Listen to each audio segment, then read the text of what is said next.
오늘 말씀 예수님이 가신 길이라는 제목으로 함께 말씀 나누고자 합니다.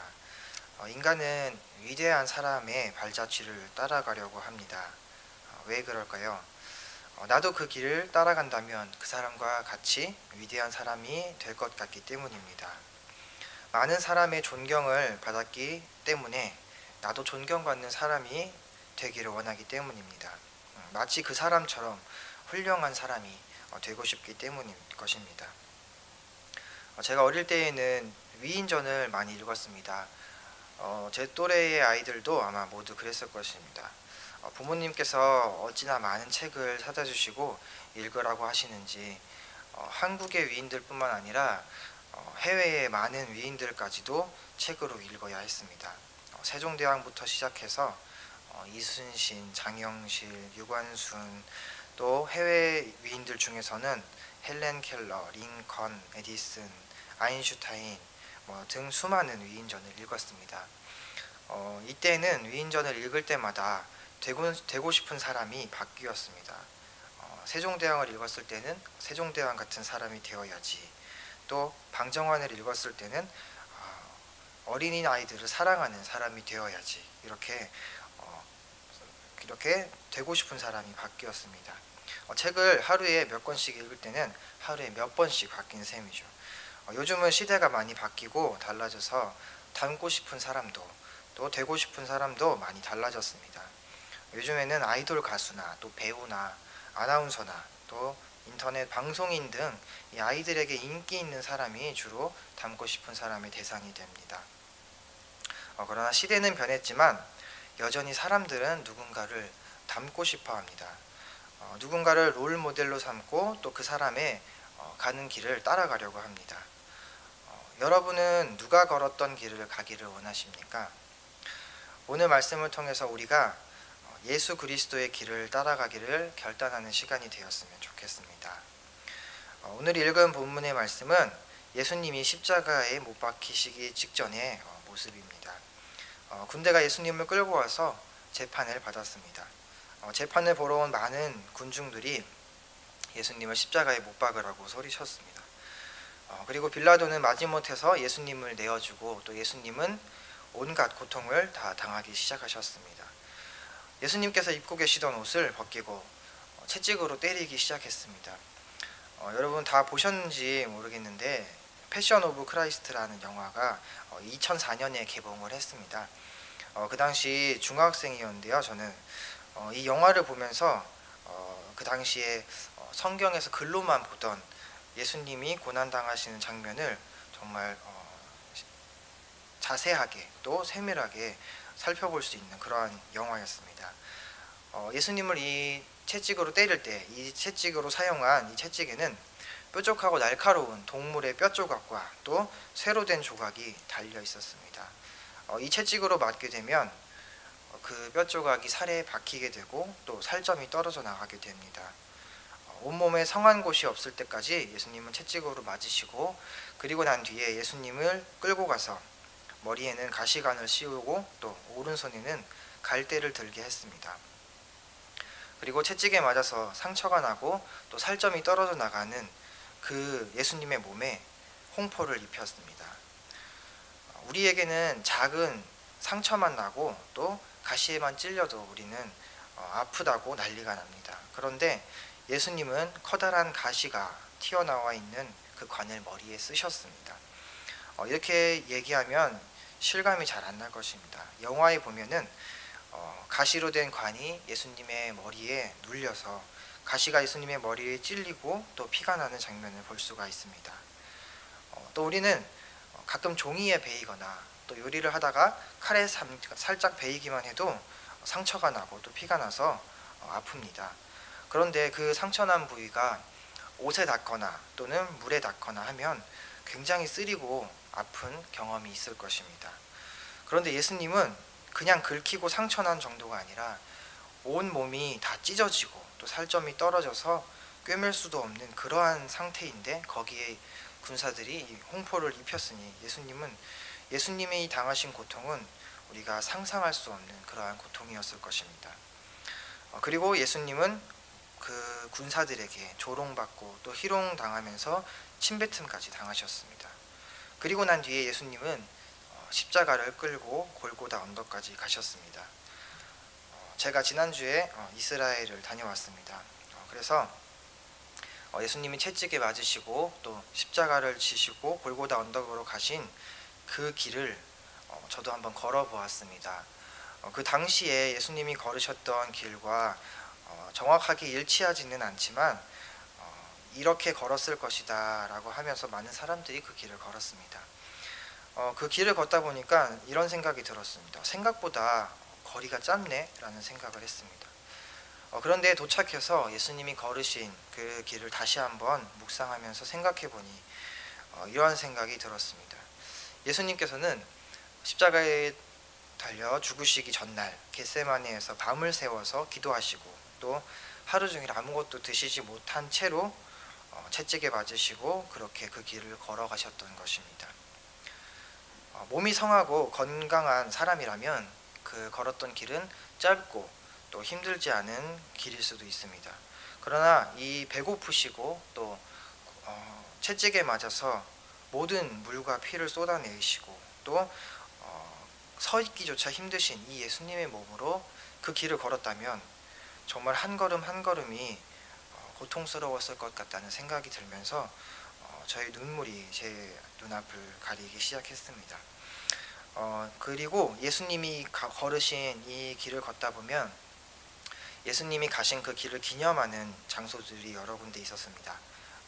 예수님이 처음 넘어지신 곳, 그리고 어머니 마리아를 만난 곳, 그리고 한 여인이 예수님의 얼굴을 수건으로 닦아준 곳, 그리고 예수님이 두 번째 넘어지신 곳, 이렇게 사건이 있었던 곳마다 이제 건물을 짓고 거기에 이제 기념 처소를 만들어 놓은 것을 보았습니다. 또 예수님께서 넘어지실 때에 우리가 그냥 넘어질 때에는 우리가 손으로 땅을 짚으면서 안전하게 넘어질 수 있지만 예수님께서 이 십자가를 지신 고된 몸으로 넘어지실 때 과연 우리처럼 넘어지셨을까? 또한 그곳이 포장된 도로도 아니고 또 흙과 먼지가 날리고 돌이 널려있는 그러한 바닥에 넘어지셨을 텐데 예수님은 또 얼마나 아프셨을까? 이런 생각을 하게 되었습니다. 또 골고다 언덕에 도착하신 예수님께서 십자가에 손과 발이 못 박히셨습니다. 여러분도 잘 아시겠지만 이 예수님께서 당하신 십자가형은 지구상에서 가장 잔인한 처형 방식으로 알려져 있습니다. 흔히 우리는 손바닥에 예수님의 못이 박히셨다고 알고 있지만 사실은 손목입니다. 그리고 발등이 아니라 발 뒤꿈치였습니다. 이것은 예수님께서 죄인이 십자가에 못 박혀 있을 때에 중력으로 인해서 못 박힌 곳이 찢어져서 죄인이 떨어지지 않게 하기 위해서 손목뼈가 갈라지는 손목 부위에 예수님의 못을 박았다고 합니다. 또한 이 십자가 처형 방식이 중력으로 인해서 사람의 몸이 축 처지게 되는데 그렇게 되면은 사람의 횡격막을 압박을 해서 숨을 쉬지 못해서 질식해서 죽게 된다고 합니다. 그러면 이 십자가에 달려있는 이 죄인들은 어떻게 해서든 살아보기 위해서 자기의 몸을 일으킵니다. 그래서 이 로마 군사들이 십자가에다가 어떻게 해놓았냐면은 엉덩이 부분에 걸터 앉을 수 있게 작은 나무를 박아 놓습니다. 그럼 거기 잠시 앉아서 또 쉬었다가 또 몸에 힘이 빠지면 또 축 처져서 그러한 것을 계속 반복하다가 결국에는 죽는다고 합니다. 이렇게 가장 고통스럽게 사람을 오랜 시간 동안 내버려 두었다가 죽게 하는 것이 바로 십자가형입니다. 이 십자가에 달리시고 예수님이 목마르다고 하셨습니다. 이 사복음서 중에서 요한복음에만 기록이 되어 있는데요. 한번 같이 찾아서 읽어보겠습니다. 요한복음 19장 28절 29절입니다. 요한복음 19장 28절 29절입니다.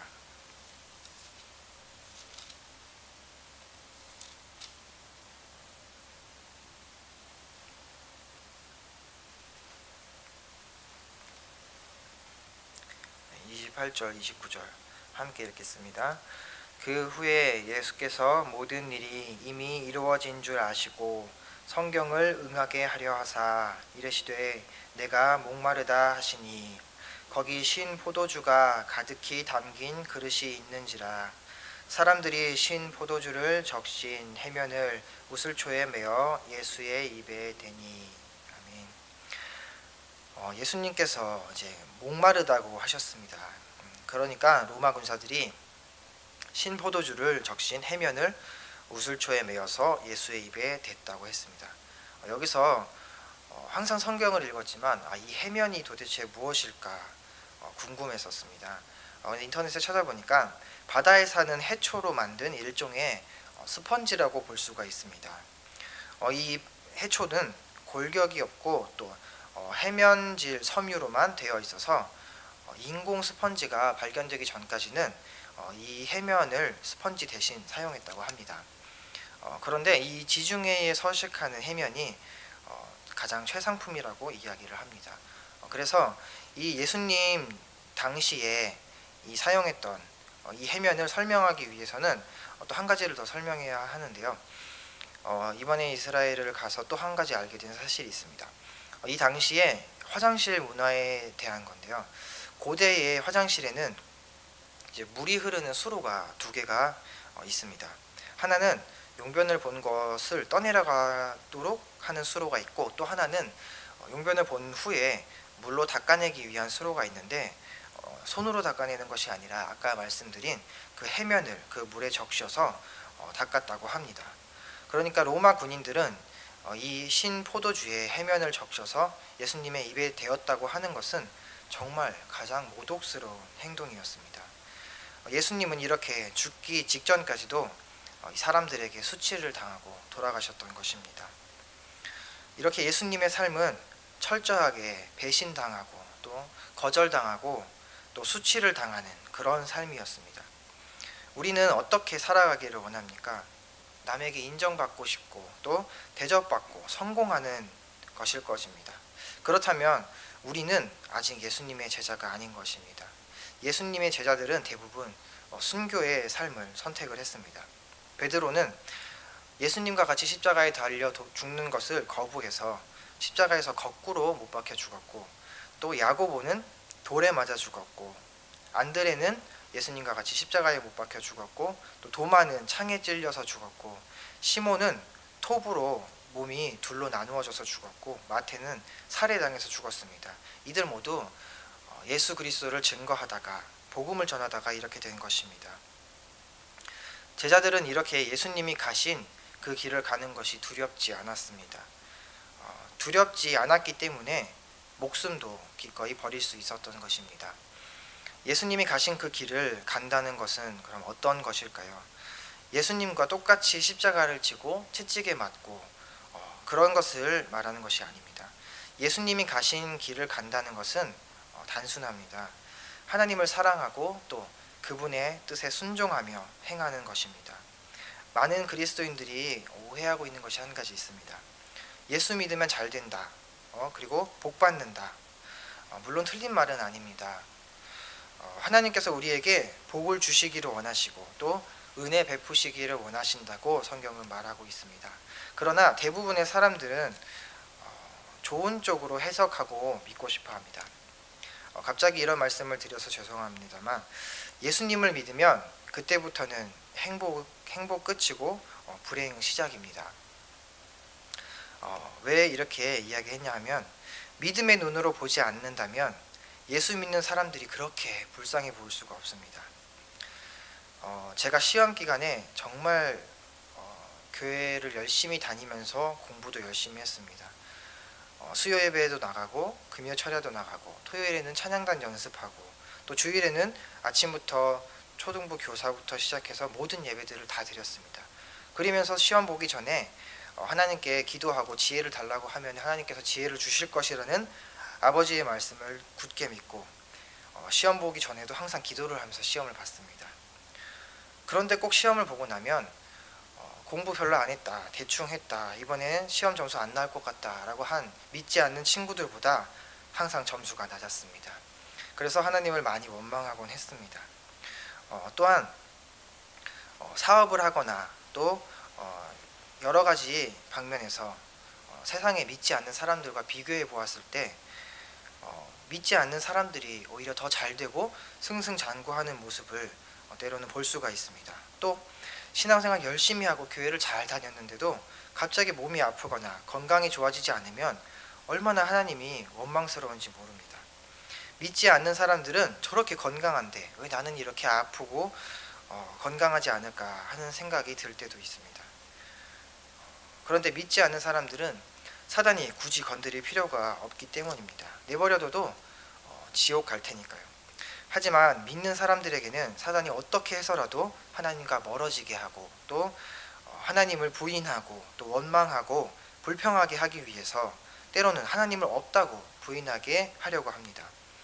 베드로전서 5장 8절에는 근신하라 깨어라 너희 대적 마귀가 우는 사자같이 두루다니며 삼킬 자를 찾나니 라고 말씀하고 있습니다. 그렇기 때문에 우리는 예수님을 믿는 그 순간부터 사자의 공격에 노출되어 있는 양과 같은 신세입니다. 그러나 우리는 또한 복받은 자들입니다. 예수님을 믿으면 불행 끝 행복 시작입니다. 이것은 믿음의 눈으로 본다면 예수 믿는 사람들이 그렇게 행복해 보일 수가 없습니다. 딱히 좋은 일이 있는 것도 아닌데 항상 싱글벙글 웃으면서 즐겁게 살아가는 저희 학교 동기 전도사님을 볼 수가 있습니다. 그런데 그 전도사님 이야기를 들어보면 그분은 항상 구원의 은혜와 또 하나님이 함께 하시는 그 은혜의 기쁨에 대한 감사가 충만한 것을 알 수가 있습니다. 또한 그 우리를 구원하신 그 은혜와 또 그 감격 그리고 그분이 내 삶을 붙들어 주시기 때문에 또 그분이 내 삶에 항상 함께 해주신다는 그러한 확신이 있는 사람들은 어떠한 문제와 또 어떠한 고난이 다가오더라도 기뻐할 수 있었던 모습을 볼 수가 있습니다. 시편 73편 28절 말씀 함께 읽었으면 좋겠습니다. 시편 73편 28절입니다. 시편 73편 28절입니다.